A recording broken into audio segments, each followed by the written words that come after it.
से माँ और पत्नी विलाप व्यक्त कर रही है।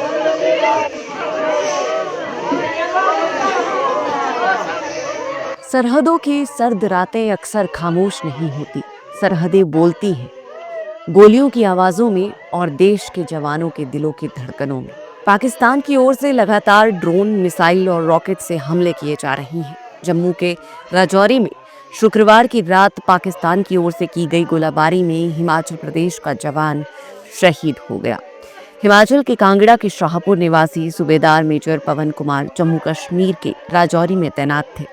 शनिवार की सुबह 7 बजे पाकिस्तान की ओर से फायरिंग की जा रही थी। इसके जवाब में सूबेदार मेजर पवन कुमार ने अपने कुछ साथियों के साथ फायरिंग की। इसी कार्रवाई में पवन कुमार घायल हो गए।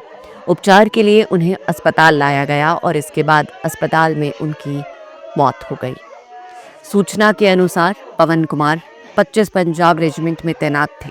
ये वही पवन कुमार थे जो 2 महीने बाद सेना से रिटायर होने वाले थे, पर देश के लिए उनका प्रेम रिटायर नहीं हुआ। पवन कुमार अपने पीछे बेटा, बेटी, पत्नी और माता पिता को छोड़ गए हैं। बताया जा रहा है कि पिता गर्ज सिंह भी सेना से हवलदार पद से रिटायर हुए थे। शाहपुर के स्थानीय बताते हैं कि सेना की ओर से आज सुबह 9 बजे शहीद पवन कुमार के परिवार वालों को पवन कुमार की शहादत की सूचना दी गई। इसके बाद से पूरे क्षेत्र में शोक की लहर दौड़ गई। उधर एसडीएम शाहपुर करतार चंद ने बताया कि पवन कुमार की शहादत की जानकारी परिजनों से मिली है। उसने अपना नाम रोशन किया, हमारा भी किया है। दुख तो अंदर होता ही, लेकिन तो करके क्या करेंगे। आप भी सेना से रिटायर हुए हैं जी। कैसे देखते हैं, कैसी जर्नी जो है वो उनकी रही थी, आपकी क्या जर्नी रही थी, कितना चेंज आपकी और उनकी जर्नी में रहा होगा? नहीं, मुझे तो कोई खास दिखाई नहीं देता, कोई चेंज तो नहीं है, वैसे की वैसे ही है। खास करके जो आर्मी का ना, आर्मी के वही रूल रेगुलेशन है।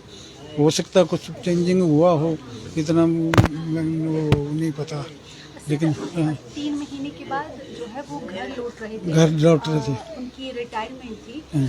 अब शब्द तो खैर हमारे पास भी नहीं है, लेकिन आप कैसे बयां अपने शब्दों मैं उनको तो बयां कर ही नहीं सकता।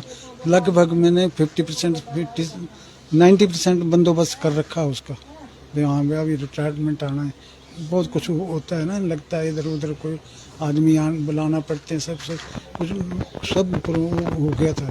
अभी तो आने वाला था खुद, उसने आना था, बाकी बताना था क्या क्या करना है। आपकी लास्ट टाइम बात कब उनसे हुई थी? लास्ट टाइम मेरे ख्याल कल की बात है या परसों की बात है। मैंने उसको पूछा था, खुद ही पूछा था, मैंने बात तो करता था डेली, तो पूछा था कि तेरे उसमें वो शेल्टर हैं आपको, अगर उनको फायर फोर आ जाए तो शेल्टर हैं? बोला हैं, अंडरग्राउंड शेल्टर हैं, लेकिन हमारी बैरगें ऐसी बनी हुई हैं कि वो टूटती नहीं हो, खतरा नहीं है, हमें शेल्टर में जाने की जरूरत नहीं है। तो कब भर्ती हुए थे ये सेना में? वो अभी मेरे ख्याल 92 में हुए, अभी 32 साल होने थे पूरे। हाँ, कौन सा होगा, अभी 32 साल हो जाने थे अगस्त में। क्या कहेंगे जो पाकिस्तान की तरफ से किया जा रहा है इस वक्त? पाकिस्तान की तरफ से तो मैं इनको तो, दुनिया जानती है कि पाकिस्तान जैसा मूर्ख कोई कंट्री नहीं है, लेकिन क्या करें भाई, हमारे बस की बात नहीं है। मुख्यमंत्री से आपकी बात हुई है टेलीफोन पर, क्या कहा मुख्यमंत्री ने? मुख्यमंत्री ने ये दुख जताया उन्होंने, बस मैं आऊँगा, और दुख जताया उन्होंने कि हमें बहुत खेद है, लेकिन मुझे तो दुख भी है, खुशी इस बात की है कि मेरा बेटा जो हम नहीं कर पाए, हमारे बेटे ने कर दिखाया, वो ये है। सुबह कितने बजे जानकारी मिली थी आपको?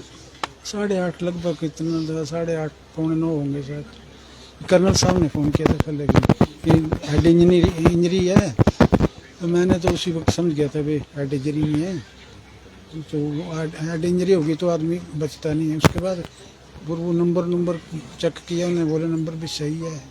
फिर कहाँ फ़ोन किया, फिर बाद में एक लड़के, उन्हीं का फ़ोन था, लड़के का, मेरे का फ़ोन बजता था ना, उसको अटेंड नहीं कर रहा था कोई भी। फिर एक लड़के ने, किसी ने उठा लिया, फिर वो मेरे लड़के ने किया था, पोते ने, तो फिर पूछा उसने कि आप कौन बोल रहे हैं? मैं उनका बेटा बोल रहा हूँ। तो बेटा बोला ऐसे है कि झूठ क्यों बोलना हमने। तेरे डैडी खत्म हो गए बस, तब फाइनल हुआ उस भुट्टे का। लास्ट टाइम कब आए थे घर को? लास्ट टाइम मेरा ख्याल है आए थे 3-4 महीने पहले आए थे 3-4 महीने पहले आए थे। अभी आने वाले तो बोला था कि मैं आऊँगा ना पेंशन जाने के लिए, सेंटर में जाना था, तो मैं बच्चों को ले जाऊँगा और गाड़ी भी ले जानी है, फिर अपनी गाड़ी में घर छोड़ूंगा गाड़ी, फिर मैं सेंटर को जाऊँगा, रामगढ़ को जाना था, वहाँ से रिटायर होना था। एक ये बताया जा रहा है कि लास्ट टाइम रिटायरमेंट पोस्टिंग खुद उन्होंने यहाँ की खुद ली थी। हाँ वो तो उनकी इतना मैं जानता नहीं गहराई में ना, लेकिन शायद होता है कुछ भी, 2 साल के नहीं 2 साल के बाद जा सकते हैं।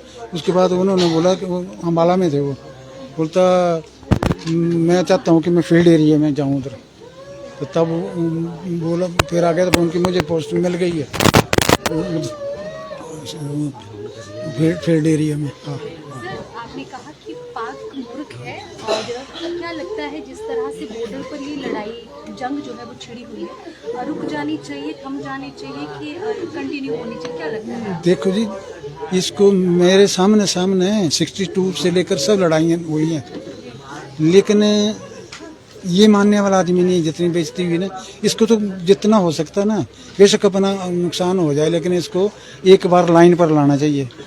मानता नहीं है किसी की है, कोई होगा दुनिया में, कोई ऐसा आदमी है जो कि पूछ कर किसी को हलाल करता है। उनका दुख बहुत है, हमें जो मारे हैं उन्होंने, उनका बहुत दुख है, लेकिन ये इनको तो ऐसे करना चाहिए भी, एकदम छोड़ना नहीं चाहिए इनको तो। बताया कि सूबेदार मेजर पवन कुमार 25 पंजाब रेजिमेंट में तैनात थे। उनकी यूनिट से डिटेल्स मांगी जा रही है। इसके अलावा परिवार से भी जानकारी जुटाई जा रही है। सेना की ओर से परिजनों को इसकी सूचना दी गई। डीसी कांगड़ा हेमराज बैरवा ने भी इसकी पुष्टि की है। आज रात या कल सुबह तक शहीद की पार्थिव देह उनके पैतृक गांव लाई जाएगी। उनका अंतिम सफर गांव की मिट्टी में पहुंचेगा, जहां शायद उन्होंने कभी दौड़ लगाई होगी, पेड़ पर चढ़े होंगे और बचपन के सपने बुने होंगे। इस खबर को सुनते ही परिवार वालों पर दुखों का पहाड़ टूट गया है। हर आंसू में एक गर्व भी था और एक गहरा दुख भी। आज सिर्फ एक सैनिक नहीं गया, एक सपना गया, एक उम्मीद गई, लेकिन साथ ही एक उदाहरण भी रह गया कि देश के लिए जीने और मरने वाले कभी मरते नहीं। सूबेदार मेजर पवन कुमार हमेशा अमर रहेंगे।